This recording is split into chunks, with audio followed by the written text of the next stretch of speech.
Hello दोस्तों, कहते हैं सफलता मेहनत करने वालों पर अपनी जान लौटाती है। तो आइए, आपका स्वागत है आपके अपने यूट्यूब चैनल नॉलेजपुर पर। जैसा कि आप सभी जानते हैं कि पिछले क्लास में हमने एक्सरसाइज 3.2 का पहला सवाल देखे थे।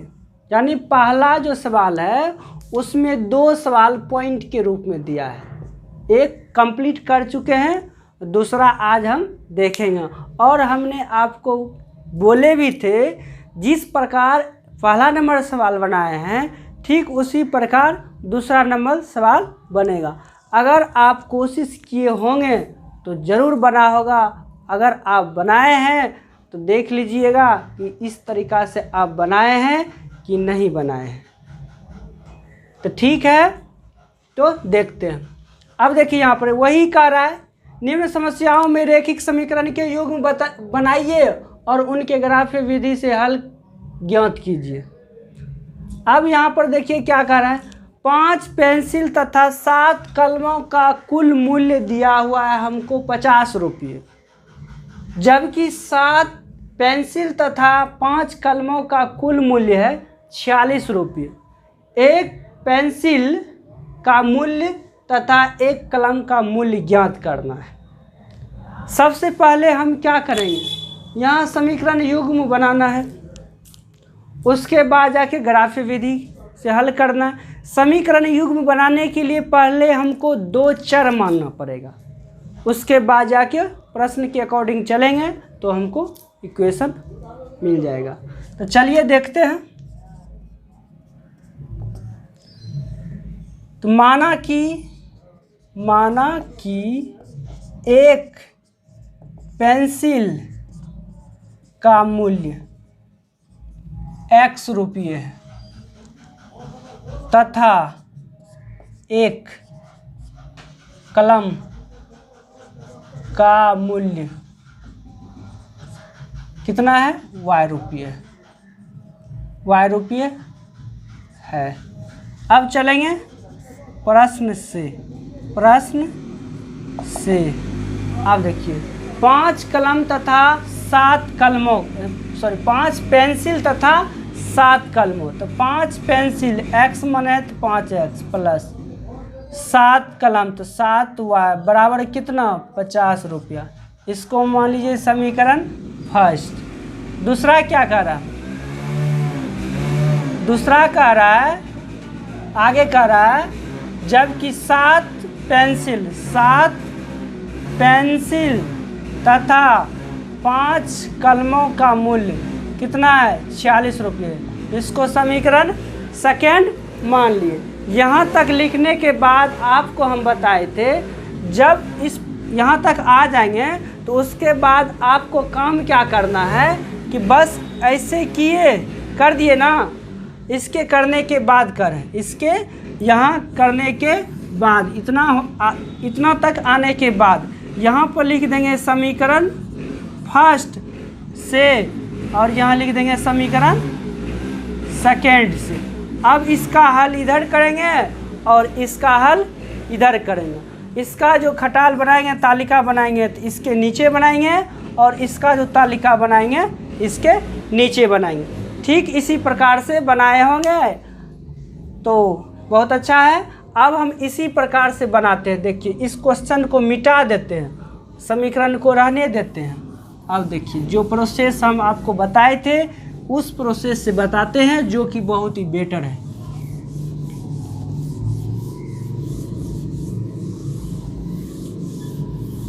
अब यहाँ पर लिख देते हैं ग्राफीय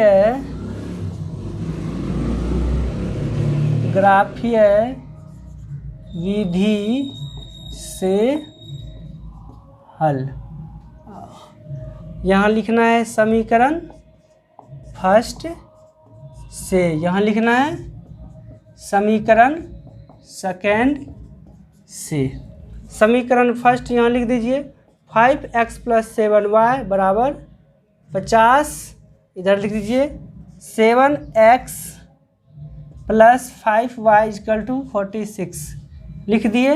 अब इनको हटा दीजिए यहाँ से इसको हटाइए।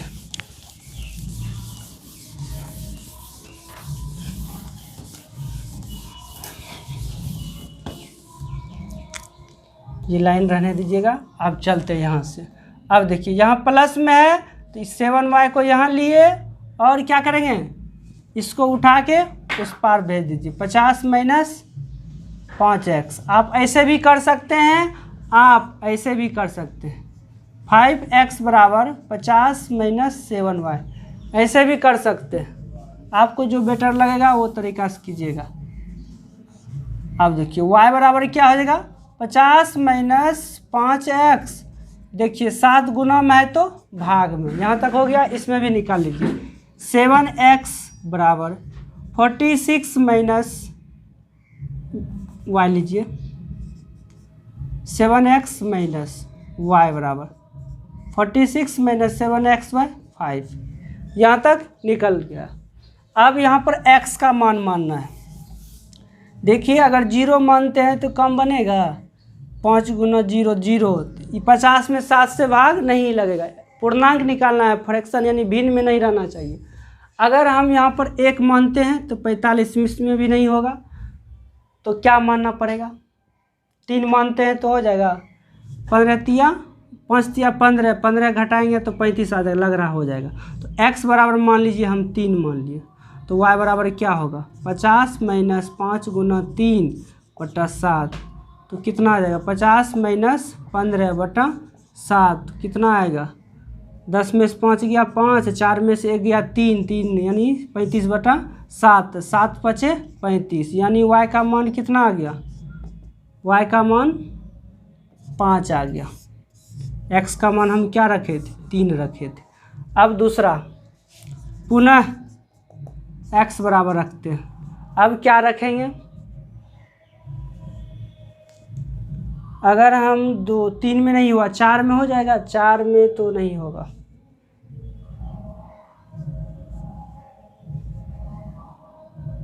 छः पंचे 30 20 50 -1 नहीं होगा, -2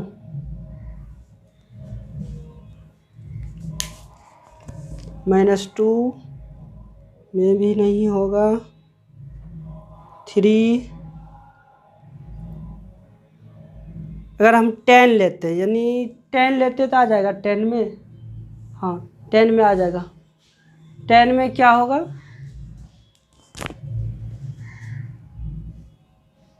कहाँ हम लोग, अच्छा यहाँ है, हाँ 10 लेंगे तो आ जाएगा। 10 लेते हैं तो देखिए 10 लेंगे तो y बराबर हमको क्या होगा, 0 0 बटा समथिंग 0, हाँ आ जाएगा।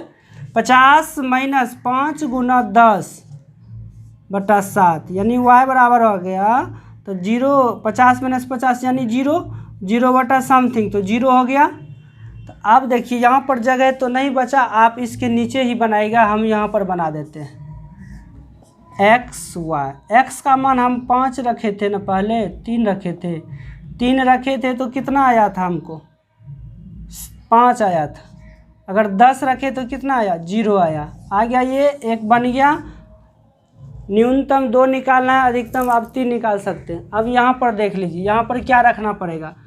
अब यहाँ पर क्या रखेंगे, जो कि इसमें घटाने के बाद 5 से क्या होना चाहिए, भाग लग जाना चाहिए। 3 रखते हैं तो 7 या 21, हाँ आ जाएगा। यहाँ पर भी पहले यही रख के देखते हैं। x बराबर क्या रखे हैं, 3 रखे हैं, तो रखते हैं x बराबर 3। x बराबर जब 3 रखे तो 46 माइनस 7 गुना 3 बटा 5, तो y बराबर 7 या 21 हो गया ना। 46 माइनस 21 बटा 5 घटाइए कितना आएगा, 6 में से 1 गया 5, 2 में से 2 सॉरी 4 में से 2 गया 2, यानी 5 पचे 25, यानी 5 आया, तो y का मान 5 आया। ठीक, अब पुनः x बराबर क्या रखें, पुनः x बराबर क्या रखें, जो कि 46 में से घटाने पर 5 से डिवाइड हो जाए। कितना रखें, 3 रखे, -1 रखेंगे तो 7 नहीं होगा। 2 रखते हैं तो ये भी नहीं कटेगा। 4 28 ये भी नहीं कटेगा। 5 7 पचे 35, 35 में आ जाता है लग रहा है। 35 में अगर 46 से घटाते हैं, 35 घटाते हैं 1 नहीं गलत, 6 7 42, 7 पचे 35। आगे क्या रखा जाए, माइनस में रखते हैं तो माइनस में आ जाएगा। अगर 8 रखते हैं तो हो जाएगा 8 सत्ते 56, माइनस में आ जाएगा 8 सत्ते 56, 56 यानी 46 में से 56 को घटाएंगे तो कितना आ जाएगा, 10 बचता है, -10। हाँ, ये माइनस में आ जाएगा। अगर x बराबर आप रखते हैं कितना, 8 रखिए, तो y बराबर कितना आएगा, 46 - 7 गुना 8/5 यानी 46 - 56/5 यानी -10/5, 5 दूनी 10, यानी y का मान कितना आ जाएगा, y का मान -2 आ गया। आप देखिए जगह तो नीचे नहीं बचा, हम यहाँ पर बना रहे हैं, आप इसके नीचे बनाइएगा। x का मान हम 3 रखे तो y का मान 5 आया। अगले टर्म में x का मान 8 रखें तो y का मान -2 आया है। यहाँ तक तो हम पहुँच गए। अब इसका क्या करना है, ग्राफ खींचना है। चलिए इसको मिटाते हैं ऊपर से, तब ग्राफ खींचते हैं।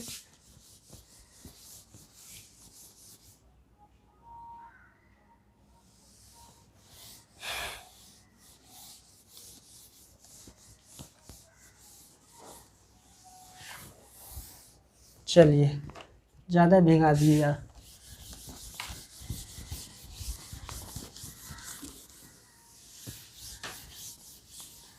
ग्राफ खींचने के लिए पहले क्या करेंगे, दो एक्सिस को परस्पर क्या करेंगे, प्रतिच्छेद करेंगे। प्रतिच्छेद पहले करेंगे, हो गया। अब देखिए माइनस में भी है, माइनस में है, तो माइनस में x है तो ले लेंगे माइनस में। अब देखिए कितना अधिकतम मान है, 10 है, तो इसका मतलब 10 लेना पड़ेगा। 10 एडजस्ट हो जाना चाहिए, लेकिन ऊपर नहीं होगा। आप ग्राफ पेपर पर इसको खींचिएगा।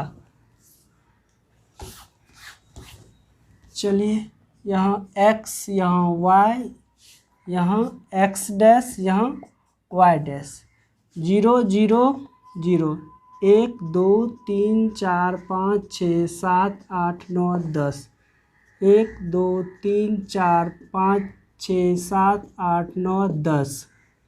अब देखिए, चलिए इधर भी लेते हैं, 1 2 3 4 5 6 7 8 9 10, 1 2 3 4 5 6 7 8 9 10, 10 तक ले लिए। 1 2 3 4 5 6 7 8 9 10, 1 2 3 4 5 6 7 8 9 10, -1 -2 -3 -4 -5 -6 -7 -8 -9 -10। यहाँ भी आ जाएगा -1 -2 -3 -4 -5 -6 -8 -9। खींच लिए। हम तो बोर्ड पे खींच के बता रहे हैं ना, आपको ग्राफ कॉपी पे खींचना है। अब देखिए पॉइंट क्या है, पहला कौन है, ये है ना, पहला ये है, तो ये है, तो x का मान 3 तो y का मान 5, x का मान 3 तो y का मान 5, यानी इसके सीध में यहाँ आ जाएगा 3 5। उसके बाद x का मान 10 तो y का मान 0, y का मान 0, x का मान 10, तो यानी x अक्ष पे ही रह जाएगा। अब इसको खींचिए, इसको इधर भी बढ़ा दीजिए, बढ़ा दिए। इसको मान लीजिए a, जो कि हम माने हैं 3 और 5 आया है, और इसको मान लीजिए b, जो x 10 माने थे और y 0 आया था। ठीक, एक तो खींच लिए। अब दूसरा समीकरण देखिए क्या है, x का मान 3 तो y का मान 5, यानी यही रह गया। दूसरा क्या है, x का मान 8 है तो y का मान -2 आ रहा है, कहीं गलत तो जरूर किए। x का मान 8 तो y का मान -2, अच्छा इधर आएगा 8 और 2। चलिए यहाँ आया, तो ये जो आएगा ये ऐसे जाएगा, और ये थोड़ा सा इसमें लग रहा है एक मिस्टेक हुआ है कहीं,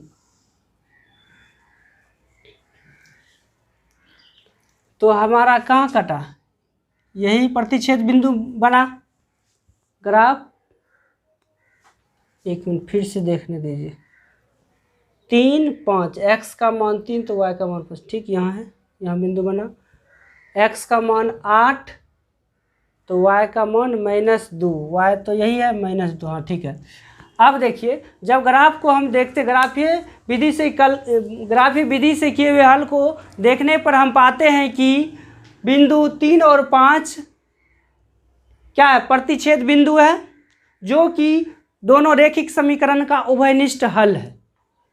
उभयनिष्ठ हल से ही तो हमको यहाँ पर क्या कह रहा था, एक पेंसिल तथा एक गेंद का संख्या पूछा था, कितना मूल्य पूछा था, तो क्या हो जाएगा 3, 5 हो जाएगा। 3 क्या है, ये क्या दर्शाता है, x दर्शाता है, ये क्या दर्शाता है y। x जो माने है वो 3 हो जाएगा, y जो माने है वो 5 हो जाएगा। चलिए लिख देते हैं यहाँ पर।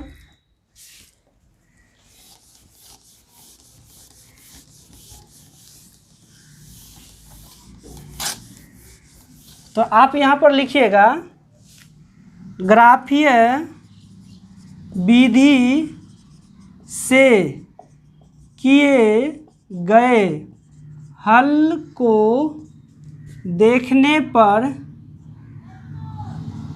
हम पाते हैं कि 3, 5 प्रतिच्छेद बिंदु है, अर्थात दोनों समीकरण का उभयनिष्ठ हल है। अतः क्या कह रहा था, कलम की संख्या कह रहा था, मूल्य कह रहा था, कलम की संख्या पूछ रहा था, नहीं मूल्य दिया था ना, पेंसिल का मूल्य तथा कलम का मूल्य। तो क्या हो जाएगा, पेंसिल पहले था ना, तो अतः पेंसिल का मूल्य कितना हो जाएगा, क्या है, x का मान 3 है, मूल्य 3 रुपये है। और एक कलम का मूल्य कितना है, 5। यही हमको कह रहा था निकालने के लिए। तो आप अगर सवाल जो हम समझाएं अगर आपको समझ में नहीं आया तो आप वीडियो को पीछे कीजिए, फिर पुनः उसको बारीकी से मतलब कंसंट्रेट होकर देखने का प्रयास कीजिएगा। अगर प्रयास कीजिएगा तो ज़रूर समझ में आएगा। उम्मीद करता हूँ कि आपको समझ में आया होगा। अगर वीडियो आपको अच्छा लगा है तो लाइक शेयर कीजिएगा, अपने दोस्तों से शेयर कीजिएगा और हमारे चैनल को सब्सक्राइब करने के लिए बोलिएगा। हाँ, आप लोग आते हैं देख लेते हैं लेकिन सब्सक्राइब नहीं करते। देखने के बाद अगर आपको हमारा वीडियो यानी हमने जो कुछ भी समझाया अगर आपको समझ में आया, इसका मतलब है कि वीडियो आपको अच्छा लगा। हाँ, अगर अच्छा लगा तो आप लाइक और हमारे चैनल को सब्सक्राइब ज़रूर कीजिएगा, ये आपका फ़र्ज़ है। ठीक है, मिलते हैं नेक्स्ट वीडियो में। जय हिंद, जय भारत।